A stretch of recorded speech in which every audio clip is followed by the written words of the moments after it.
Hello student, आज के इस वीडियो में हम लोग डिस्कस करेंगे पेपर फर्स्ट जो कि मॉडर्न फिजिक्स का है, बीएससी थर्ड ईयर का।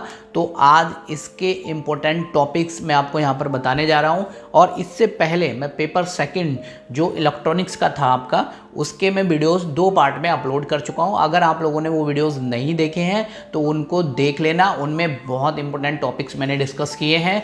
और अगर आप उन्हें तैयार कर लेंगे तो आई होप आप लोग अच्छे नंबरों से पास हो जाएंगे। तो यहाँ पर मैं आपको 2 यूनिट के इंपॉर्टेंट टॉपिक्स बताऊंगा और जो कल वीडियो आएगा उसमें जो यूनिट्स रह जाएंगी उन यूनिट्स को कवर कर लूँगा। तो ये जो मॉडर्न फिजिक्स है ये भी आपके 2 पार्ट में ही बनेंगे, इसके भी वीडियो। तो फिलहाल बिना टाइम वेस्ट किए हुए वीडियो को स्टार्ट करते हैं। सबसे पहले बात करते हैं पहली यूनिट की, जिसका नाम है origin of quantum mechanics and it's operator formulation.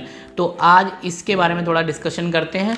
तो देखिए, इसमें जो पहला टॉपिक है जो आपको अच्छे से पढ़ना है, जो अच्छे से आपको तैयार करना है, वो है ब्लैक बॉडी। इसको आप सेकेंड ईयर में भी पढ़ चुके हैं, तो आई होप आप के लिए ये जो टॉपिक है काफ़ी आसान हो जाएगा। उसके अलावा ये जो यूनिट है, मैं एक चीज़ और भी बता दूं आपको, ये जो यूनिट है काफ़ी बड़ी है, तो इसलिए इसमें से कुछ चुनिंदा ही मैंने किए हैं, इसलिए थोड़ा ये बड़ा भी हो सकता है, मतलब ज़्यादा टॉपिक्स हो सकते हैं क्योंकि काफ़ी बड़ी यूनिट है। तो देखिए, जो सेकंड टॉपिक है वो है Planck radiation law and Einstein explanation. ये आप 12th में भी पढ़ चुके हो, इसको आप अच्छे से समझ लेना। वहाँ से समझना चाहो तो वहाँ से कर लेना, क्योंकि अब वहाँ से आपको काफ़ी थ्योरी मिल जाएगी। उसके अलावा photo electric effect and Einstein corrections. तो यहाँ पर फोटो इलेक्ट्रिक इफेक्ट आप 12th में पढ़ चुके हो, अगर वहाँ से आप तैयार कर पा रहे हो तो आसानी से वहाँ से तैयार कर लोगे। उसके अलावा कम्पटन इफेक्ट, जो कम्पटन इफेक्ट है ये आपने 12th में नहीं पढ़ा है, ये आपको यहीं से पढ़ना पड़ेगा, इसी बुक से पढ़ना पड़ेगा। ये जो नेक्स्ट टॉपिक है वो है डी ब्रोगली हाइपोथेसिस। और डी ब्रोगली के बारे में आप लोग 12th में भी पढ़ चुके हो, और इसकी थोड़ी सी एक्सप्लेनेशन और एक्स्ट्रा आप लोग पढ़ लेना बीएससी की बुक से। उसके अलावा जो अगला टॉपिक है वो है वेव पार्टिकल ड्यूलिटी, ये आप पढ़ लेना, ये काफ़ी इंपॉर्टेंट है। उसके अलावा डेविसन जर्मर एक्सपेरिमेंट, ये आप 12th में भी पढ़ चुके हो, अगर वहाँ से पढ़ लोगे तो वहाँ से ज़्यादा आसान पड़ेगा आपको बीएससी की तुलना में, तो इसलिए वहाँ से पढ़ लेना ये डेविसन और जर्मर का एक्सपेरिमेंट। उसके अलावा जीपी थॉमसन एक्सपेरिमेंट, ये वहाँ पर नहीं है, ये आपको यहीं से पढ़ना पड़ेगा बीएससी की बुक से।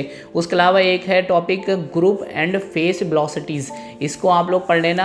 आपने केमिस्ट्री में टॉपिक पढ़ा था हाइजेनबर्ग की अनिश्चितता का सिद्धांत, इस तरीके से। तो ये जो हाइजेनबर्ग अनसर्टेनिटी प्रिंसिपल जो है, ये आप हो सकता है 12th में आपको मिल जाए, आई थिंक केमिस्ट्री की बुक में दे रखा है, वहाँ से आप जाके इसे पढ़ सकते हैं। और ये जो है आपको बीएससी की बुक में भी देखने को मिल सकता है, तो वहाँ से भी आप पढ़ सकते हैं, कहीं से पढ़ लो। वैसे 12th से पढ़ेंगे तो ज़्यादा आसान पड़ेगा वहाँ से। उसके अलावा डेफिनेशन ऑफ पोजीशन, इसकी डेफिनेशन आपको लिखनी है। मोमेंटम की डेफिनेशन लिखनी है। उसके अलावा देखिए energy and angular momentum operator, ये टॉपिक आपको थोड़ा सा पढ़ना पड़ेगा, ठीक है। इसको नहीं भी पढ़ेंगे तब भी काम चल जाएगा, फिलहाल आप तैयार जरूर कर लेना।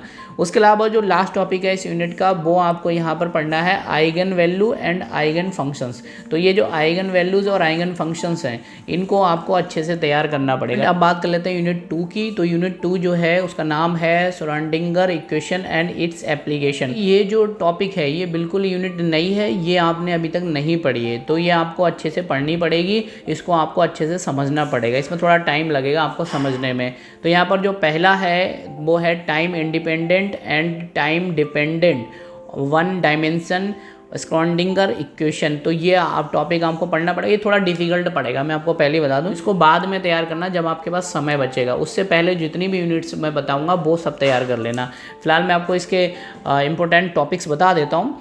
और ये है इंटरप्रिटेशन ऑफ वेव फंक्शन, एक टॉपिक ये आपको पढ़ना है। उसके अलावा प्रोबेबिलिटी करंट डेंसिटी, ये आपको पढ़नी है। उसके अलावा पार्टिकल इन अ बॉक्स, ये आप लोग अच्छे से तैयार कर लेना।